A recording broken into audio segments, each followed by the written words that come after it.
오늘 내 안에 생명이신 예수님만 계신다면, 마가복음 4장에 기록된 이 또 하나의 비유입니다. 오늘 본문은 마태복음에도 누가복음에도 동일하게 기록되어 있습니다. 특별히 본문 30절 31절 보면 예수님께서 하나님 나라를 작은 겨자씨로 비유한다, 그렇게 말씀합니다. 예수님의 상세한 설명은 없습니다. 그러나 이 비유 속에서 예수님은 생명이 있는 작은 겨자씨는 큰 나무로 자랄 수 있다, 그렇게 말씀하고 계시죠. 왜 예수님께서 하나님 나라를 흰 종이에 볼펜으로 점을 찍은 정도의 아주 작은 크기의 그 작은 씨앗, 볼펜으로 이 점을 찍었을 때 그 크기 정도가 겨자씨라고 그러지 않습니까? 겨자씨로 말씀하시고, 또 그 다음에 이어서 새들이 그늘에 깃들인다, 이 말은 둥지를 튼다는 말인데요. 왜 이 겨자씨 같은 작은 씨앗과 또 새들이 둥지를 틀 만큼 큰 나무로 자라는 것을 서로 비교해서 말씀하셨을까? 이것이 하나님 나라라, 왜 그렇게 말씀하셨을까? 성경학자들의 해석을 종합하면 이런 내용입니다. 하나님 나라와 하나님 나라의 백성인 그리스도인들은 세상 사람들의 기준과 시각에는 전혀 파악되지 않을 정도로 때때로 미미하게 보이고 아무것도 아닌 것처럼 하찮은 것처럼 보이지만, 그 안에 있는 내적인 생명력 때문에 결국 나중에는 영광스러운 미래를 맞이하는 성격을 가진 것이다, 그것을 설명하기 위해서 예수님께서 이 비유를 드셨다, 그렇게 의견을 일치하고 있습니다. 맞는 것 같아요. 아니, 맞아요. 성경 전체의 흐름과 기독교 역사를 보면 실제로 이 해석이 타당하죠. 처음에 하나님 나라 운동이 시작됐을 때 정말 무시해도 좋을 만큼 겨자씨같이 작고 볼품없는 그런 하나님 나라 운동이었습니다. 예수님께서 처음 이 땅에 오셨을 때, 이 생명이신 예수님께서 이 땅에 오셔서 복음을 처음 전하셨을 때 어땠나요? 대부분의 사람들 무시했습니다. 그냥 아주 소수의 사람들, 그 사람들만 하나님 나라와 이 생명의 복음에 대해서 관심과 반응을 보였죠. 근데 그 반응을 보인 소수의 사람들도 진짜 별 볼 일 없는 사람들이었어요. 세상 사람들 보기에는 무시를 할 수밖에 없는 그런 미미한 영향력을 가졌던 사람들입니다. 그런데 이렇게 시작된 작은 하나님 나라의 그 십자가 복음이 생명력을 가지고 점점 자라는 과정을 거치죠. 우리가 오늘 펼쳐놓고 있는 이 마가복음 4장에는 작은 겨자씨 비유만 나오지만, 마태복음 13장 31절에서 33절 말씀 보면 31절과 32절은 오늘 우리가 읽은 본문과 똑같은 내용, 겨자씨 비유입니다. 그런데 33절에 보면 무슨 내용이 또 이어지느냐 하면, 또 비유로 말씀하시되 천국은 마치 여자가 가루 서말 속에 갖다 넣어 전부 부풀게 한 누룩과 같으니라. 일명 누룩 비유가 또 그 다음에 바로 이어 나옵니다. 하나님 나라의 복음은 보이지 않는 누룩이 반죽 전체를 부풀게 하는 것과 같다, 그 말이죠. 한마디로 은밀하게 잔잔하게 점진적으로 성장하는 특성을 가지고 있는 것이 하나님 나라의 성격이다, 생명의 복음이 가지고 있는 특징이다. 뭐 거창하게 하늘나라 군대를 동원해가지고 그런 방식이 아니고 은밀하고 잔잔하게 점진적으로 그렇게 성장하는 것이 생명의 복음이고 하나님 나라다, 그 말씀을 하는 것이죠. 이런 방식으로 성장하는 하나님 나라, 그래서 마침내 완성이 되면 어떻게 되나, 모든 새들로 비유되는 하나님의 자녀들이 안전하게 둥지를 틀 수 있을 정도로 크게 되는 나무로 성장한다. 더 정확하게 표현하면 영광스러운 하나님 나라 실체가 드러난다, 그렇게 주님은 우리에게 비유하고 계시는 겁니다. 자, 이 비유 속에서 아주 중요한 교훈 두 가지를 얻을 수가 있습니다. 첫 번째는 뭐냐 하면, 이 생명의 원천, 하나님 나라의 주인이시죠. 이 하나님 나라의 주인이신 예수 그리스도를 모시고 살면 무한하게 성장하는 생명력을 가질 수 있다는 교훈을 얻습니다. 여러분, 사전적으로 작다는 것은 어떤 의미입니까? 보통의 기준에 미치지 못한다, 그런 뜻 아닙니까? 보통 이하인 상태, 그걸 작다라 그렇게 표현하죠. 그 작다는 것은 우리에게 뭘 줍니까? 불편함을 주고 아픔을 주고 열등감을 주고 사람들의 마음속에 뭔가 소외되는 듯한 그런 아쉬움을 줍니다.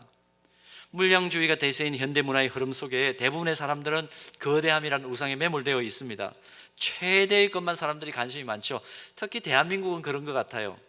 나라 이름 가운데 여러분, 클대자, 크다는 의미가 들어가 있는 나라의 이름, 그런 국호를 가지고 있는 나라가 있을까요?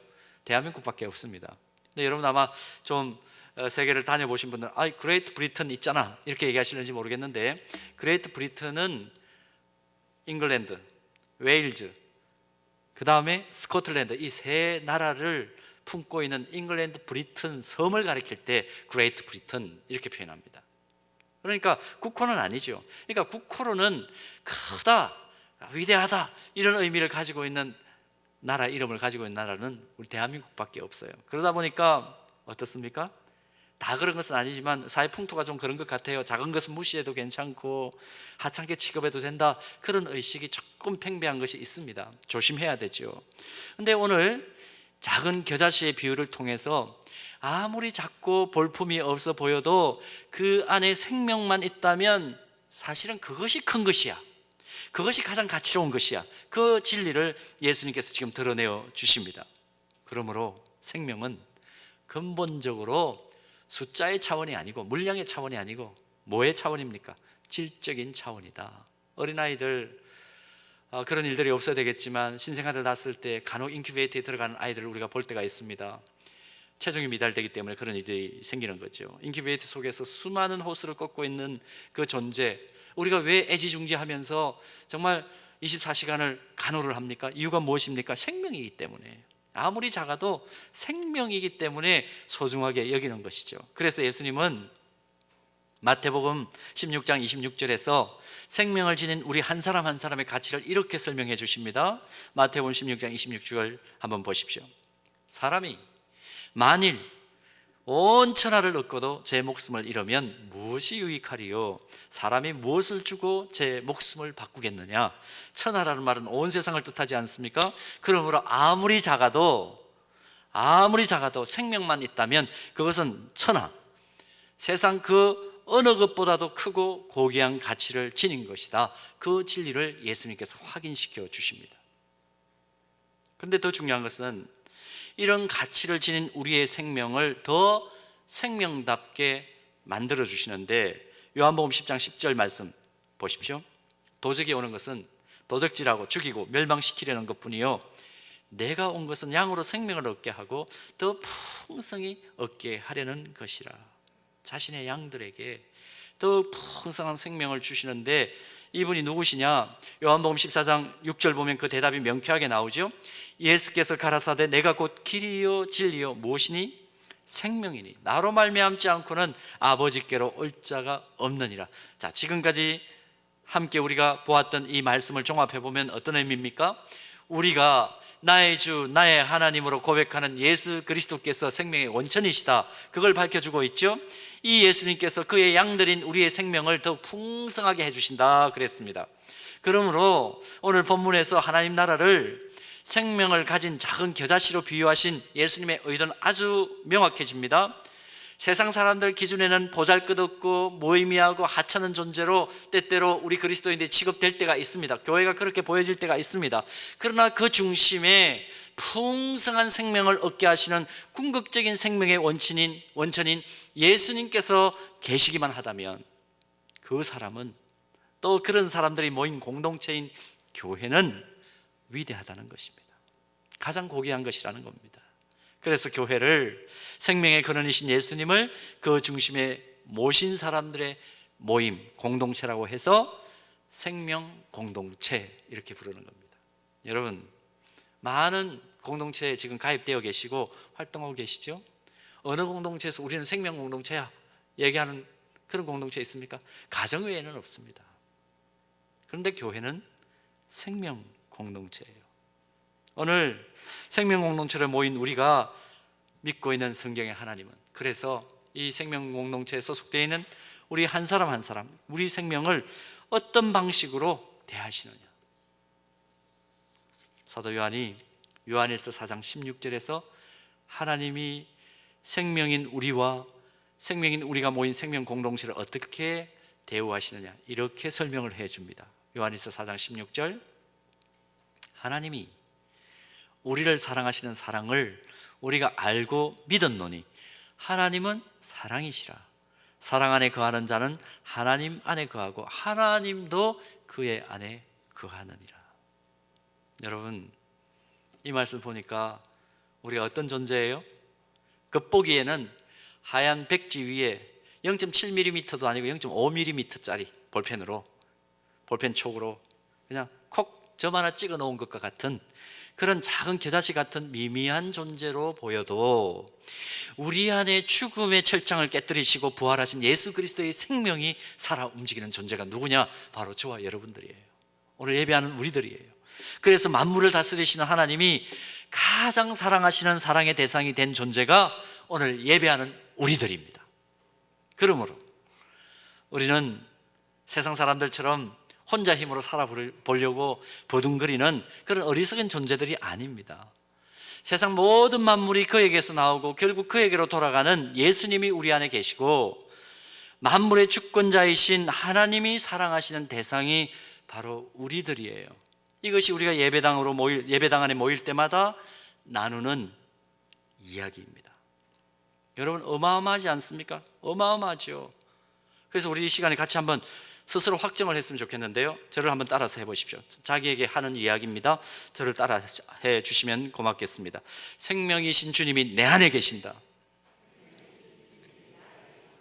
여러분 확정하십시오.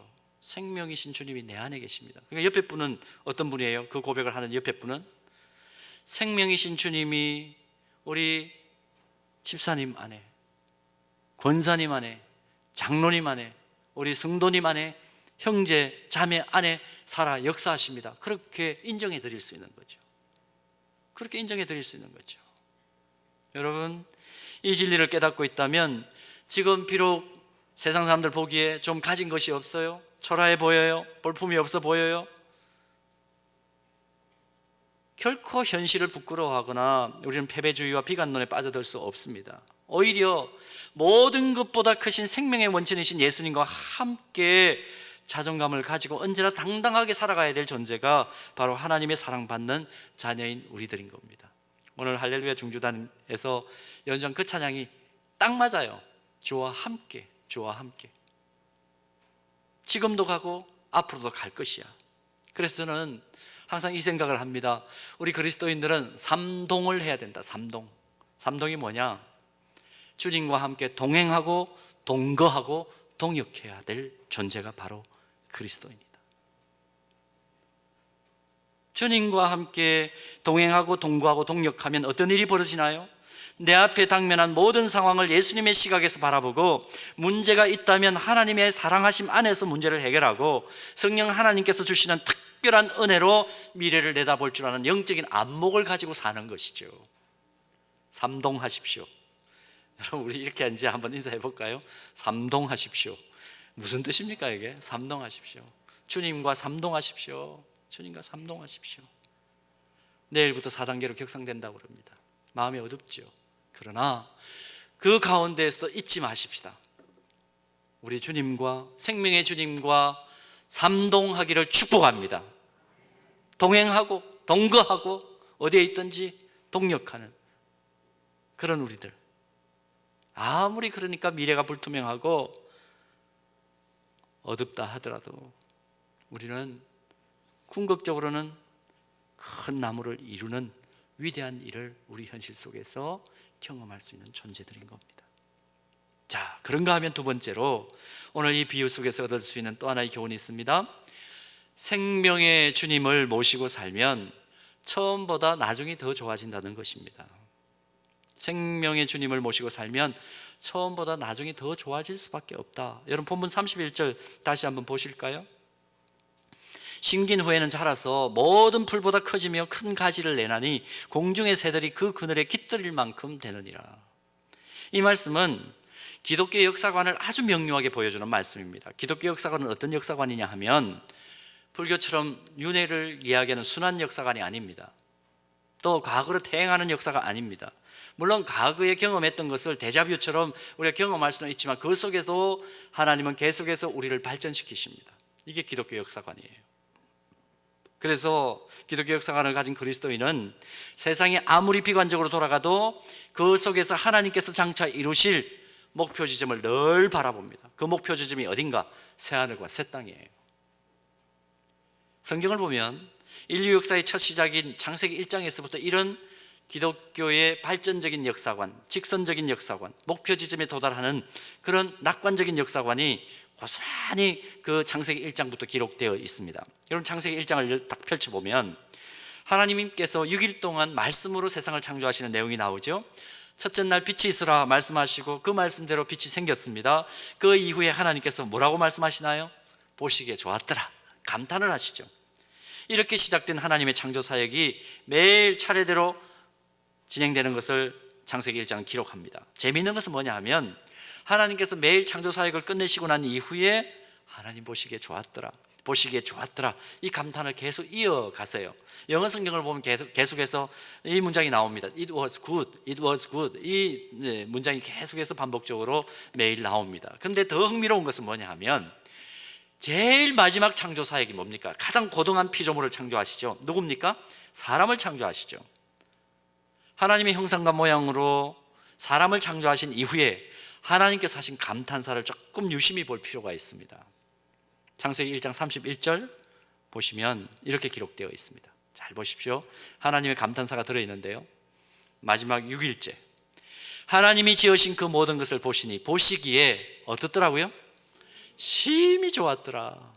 저녁이 되고 아침이 되니 이는 여섯째 날이니라. 창조사역이 끝난 거죠.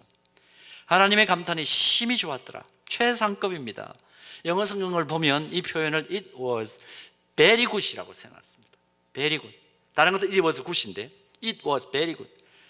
하나님의 일하는 방식을 여러분 그 원리를 발견하셨습니까? 하나님은 처음보다 나중이 더 나은 방식, 오늘보다 내일이 더 좋아지고 발전하는 방식으로 하나님은 하나님의 일을 해 가세요. 태초부터 이런 발전의 역사를 보여주신 하나님이 주관하시는 역사 어떻게 될까요? 마침내 그 목표 지점이 어디일까? 사도 베드로는 영안을 열어서 그것을 보고 베드로후서 3장 12절에서 14절 말씀에서 인간 역사의 궁극적인 목적지를 이렇게 밝힙니다. 보십시오. 하나님의 날이 임하기를 바라보고 간절히 사모하라. 그날에 하늘이 불에 타서 풀어지고 물질이 뜨거운 불에 녹아지려니와 우리는 그의 약속대로 의의가 있는 곳인 새하늘과 새 땅을 바라보도다. 그러므로 사랑하는 자들아, 너희가 이것을 바라보나니 주 앞에서 점도 없고 흠도 없이 평강 가운데서 나타나기를 힘쓰라. 처음보다 나중이 점점 더 나아지는 것, 시작보다 끝이 더 좋아지고 복된 것이 우리가 믿는 십자가의 복음, 하나님 나라 운동의 핵심입니다.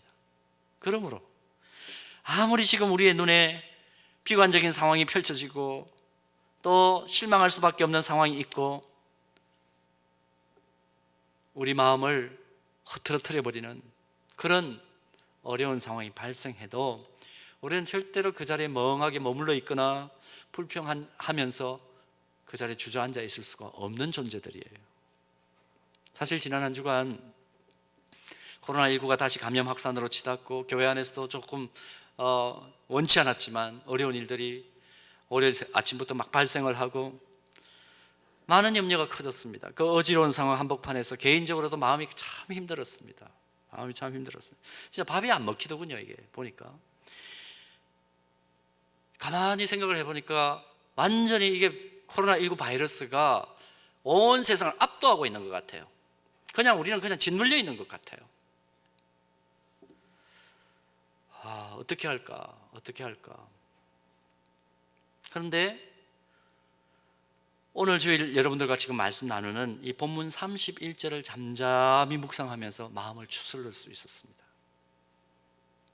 다시 일어서야 되겠다, 용기를 얻을 수 있었던 것이 뭐냐 하면 지금 코로나19 바이러스가 역사를 붙들고 있는 것 같지만 그러나 사실은 우리가 영안을 열어보면 선하신 하나님이 붙들고 계신다. 궁극적으로 모든 새들이 안전하게 깃들 만큼 역사를 크게 큰 나무로 세우시는 그 하나님께서 역사를 그런 방식으로 이끌어 가시기 때문에 지금 우리가 터널 한가운데 있지만 분명히 터널 끝이 있다. 그 이후에 하나님께서 우리를 정금과 같이 단련시키셔서 더 우리를 발전하게 하고 더 영적으로 깊어지게 하고 어떤 위기가 오더라도 그 위기를 관리할 수 있는 능력을 우리에게 허락해 주셔서 버티고 견디고 이기게 할 수 있는 그런 힘을 우리에게 주실 것이다. 그렇게 생각이 정리가 되었습니다. 오늘보다 내일을, 현재보다 미래를 더 나은 방향으로 인도하시겠다고 약속하신 하나님을 다시 깨달으니까 영적 복원력이 생기더라고요. 회복 탄력성이 생기더라고요. 오늘 우리에게 이런 은혜가 있기를 소원합니다. 사랑하는 여러분, 우리 안에 생명의 원천이신 예수 그리스도만 살아계신다면, 자기 아들을 십자가에 매어 다시기까지 우리를 사랑하시는 사랑의 하나님은 우리의 오늘보다 내일을, 우리의 현재보다 우리의 미래를 궁극적으로 더 선하게, 더 영광스럽게 인도하심을 믿습니까? 우리 좀 이거 믿읍시다. 그래서 우리가 예수 그리스도를 주님으로 고백하며 살아가는 순간순간이 결코 무의미한 순간이 되지 않도록, 지금 내가 걸어가고 있는 경점은 하나님께서 영광스럽게 완성하실 새하늘과 새 땅을 향한 승리의 행진 과정이다. 우리가 그 사실을 믿을 때에 영적으로 힘을 낼 수가 있는 것이죠. 지금 우리가 경험하고 있는 이 시간은 하나님께서 마침내 이루실 그 목적 지점을 향한 기다림의 과정입니다.